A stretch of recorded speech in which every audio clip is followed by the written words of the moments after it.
Okay, so here we have a ratio of lengths,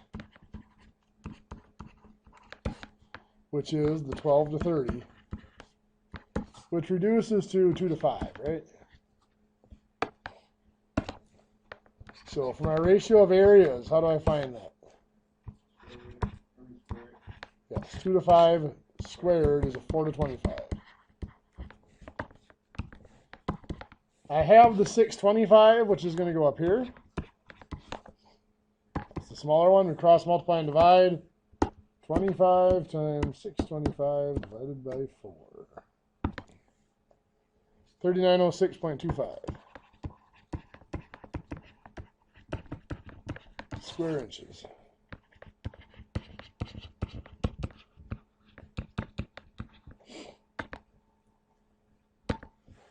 For volumes, how do we find the ratio of volumes? 2/5 cubed, which is 8 over 125.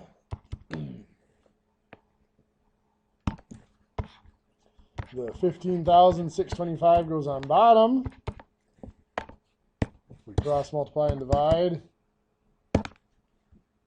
8 times 15,625 divided by 125.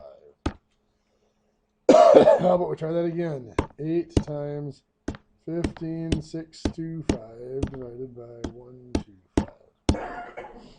1,000 is 1,000 inches cubed. What do you think? Makes perfect sense? Okay, on the worksheet, there were a few that might be a little questionable. One that I definitely wanted to go over was number 8. We went over something similar to this yesterday. We have a pipe at a sewage treatment plant, 75 millimeter pipe. It's 75 millimeter diameter. It is discharging 2,000 liters of water in a given period of time. They want to increase the size of the pipe so that it will discharge 3,000 liters. Are we changing an area or are we changing a volume? An area. It sounds like we're changing a volume because we're going from 2,000 liters to 3,000 liters. We're changing the volume of discharge. But all we can manipulate is 2 dimensions here. We're manipulating the area of the pipe, cross-section area of the pipe. So we have that ratio of 3 to 2.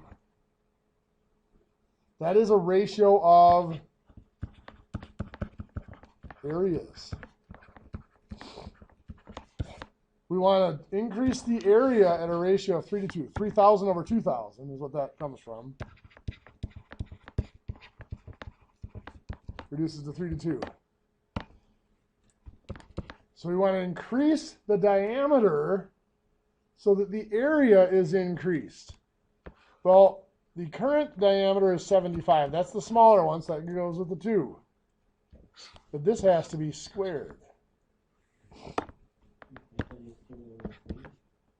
You could do 2 over 3 and then 75 would be on top. Yep, it doesn't matter. So we've got 3 over 2 here. X squared is just x squared. 75 squared is,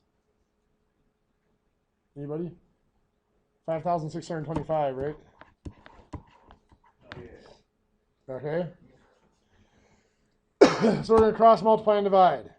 5,625 times 3 divided by 2 gives us 8,437.5.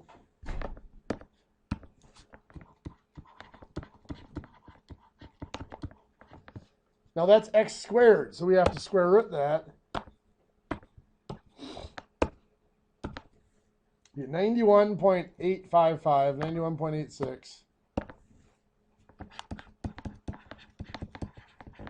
And does it say round it to the nearest?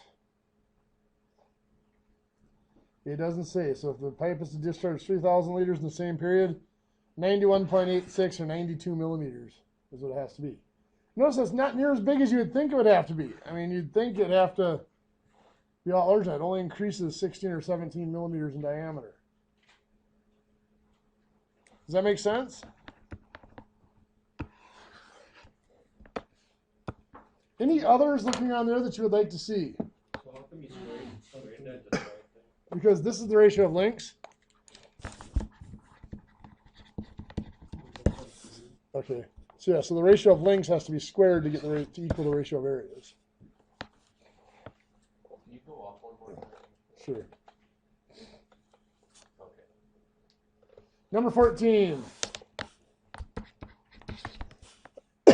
Cylinder container has a diameter of 4 inches, height of 5. Cylinder container has a similar container has a diameter of 2.5. What is the height of the second container?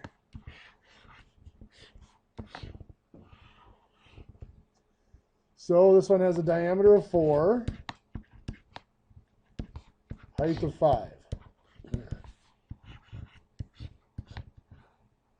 Similar container has a diameter of 2.5. They want to know what the height is. So 4 goes to 2.5, as 5 goes to x. Do we need to square anything? No. 2.5 times 5 divided by 4.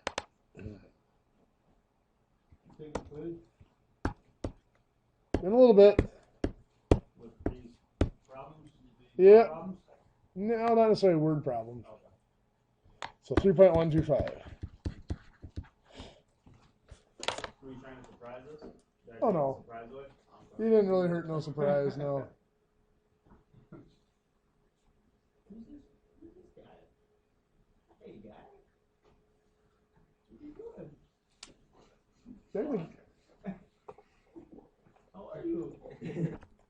So the area of the base here would be pi times 2 squared to get you that. And you take that times the height of 5 inches to get your volume. And you do the same here. So it's just the volume formulas from last semester is all.